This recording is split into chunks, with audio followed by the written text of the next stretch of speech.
सीने में छेद कर देने वाली, शरीर को पत्थर कर देने वाली ठंड में खुले आसमान में सोनम वांगचुक कंबल लिए नमक पानी पीकर खुले आसमान के नीचे अनशन पर बैठे हैं। इनके अनशन के लगभग आधा माह बीत चुके हैं। Hi, I'm Sonam Wangchuk. I'm starting my 15th day of climate fast out in Sonam Wangchuck एक दिन पानी से भरे गिलास का दृश्य दिखाया और वो गिलास उनके पास रखी थी जहां वह अनशन पर लेटे थे। उस गिलास में पानी नहीं थे, वह पानी बर्फ में जमे थे।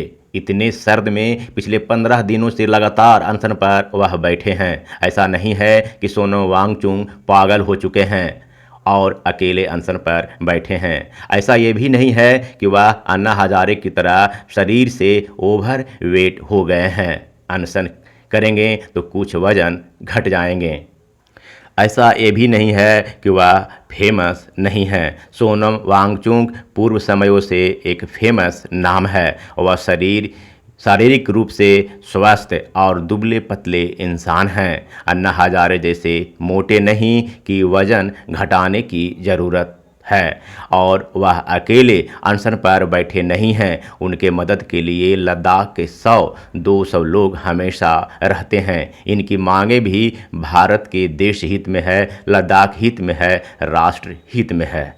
लेकिन 15 दिन बीत जाने के बाद इनके अनशन आंदोलन को कोई पूछने वाला नहीं है। सरकार की ओर से इसे रोकने के लिए किसी प्रकार की बड़ी पहल नहीं की गई है। बड़े बड़े न्यूज़ चैनलों पर इनका लाइव टेलीकास्ट नहीं किया गया है। बड़े न्यूज़ चैनल के एंकर एसी न्यूज़ रूम छोड़कर सीने को छेद कर देने वाली ठंड में अनशन कर रहे सोनम वांगचुक के पास नहीं गए साक्षात्कार लेने के लिए। राजनीतिक रोटियां सेकने भी नहीं गए जो अन्ना हजारे के आंदोलन में गए थे, क्योंकि सोनम वांगचुक के पास सत्ता के वो चाशनी नहीं है जो अन्ना हजारे के आंदोलन में था।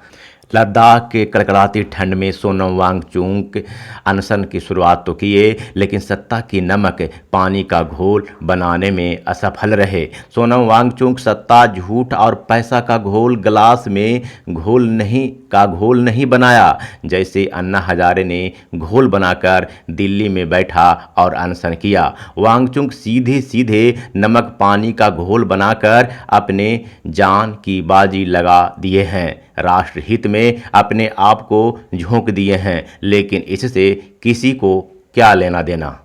अभी भारत में कांग्रेस के मनमोहन सिंह जैसे सरकार भी नहीं है जो अन्ना हजारे का अनशन को रोकने के लिए अपनी सरकार को दांव तक लगा दे। सरकार से बेदखल हो गई, लेकिन अपने ऊपर अन्ना हजारे का पाप का छींटा तक पड़ने नहीं दिया। बल्कि ये मोदी की सरकार है। इस सरकार की पार्टी और नेताओं लोगों के कपड़े खून से सना पटा है। इस सरकार को कोई फर्क नहीं पड़ता कि कौन मारा जाएगा, सिर्फ सत्ता चाहिए।